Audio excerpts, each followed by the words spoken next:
Bangladesh civil সার্ভিসের নিম্নবর্ণিত বিভিন্ন ক্যাডারের শূন্যপদসমূহ প্রতিযোগিতামূলক ৪৭তম বিসিএস পরীক্ষা ২০২৪-এর মাধ্যমে পূরণের জন্য যোগ্য প্রার্থীদের নিকট হতে অনলাইনে আহ্বান করা হয়েছে। সাধারণ ক্যাডারের সমূহ ক্যাডারের পদসমূহ নিম্নবর্ণিত প্রকাশ করা হলো। ক্যাডারের নাম, পদের নাম, কয়টি পদসংখ্যা, আসন রয়েছে। বিসিএস প্রশাসন সহকারী কমিশনার, আসন রয়েছে ২০০।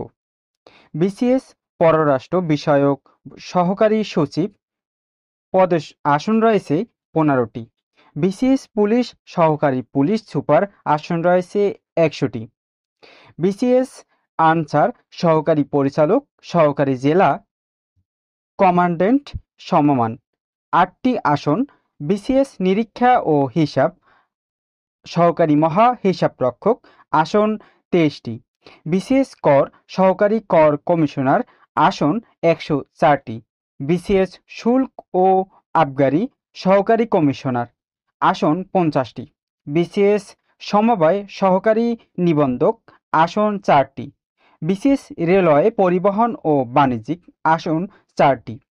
বিসিএস তথ্য সহকারী পরিচালক, তথ্য অফিসার, গবেষণ কর্মকর্তা সমমান পদ, সহকারী পরিচালক, সহকারী বার্তা নিয়ন্ত্রক, আসন রয়েছে সহকারী পরিচালকে ২২টি, সহকারী পরিচালক ১৪টি, সহকারী বার্তা নিয়ন্ত্রক ৬০টি। বিসিএস ডাক সহকারী পোস্টমাস্টার জেনারেল সমমান, আসন রয়েছে ১৩টি।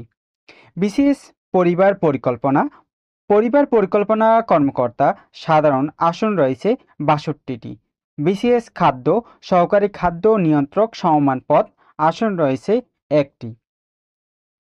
সাধারণ ক্যাডার ও ক্যাডার সমূহের শিক্ষাগত যোগ্যতা যেসব প্রয়োজন: কোনো স্বীকৃত বিশ্ববিদ্যালয় হতে স্নাতকোত্তর ডিগ্রি অথবা স্বীকৃত বোর্ড হতে এইচএসসি পরীক্ষা পাশের পর আজ ৪ বছর মেয়াদী শিক্ষা সমাপনের ডিগ্রি অথবা সমমানের ডিগ্রি। তবে কোনো প্রার্থীর শিক্ষা জীবনে একাধিক তৃতীয় বিভাগে সমমান জিপিএ থাকলে তিনি অযোগ্য বলে বিবেচিত হবে বিসিএস পরীক্ষায়।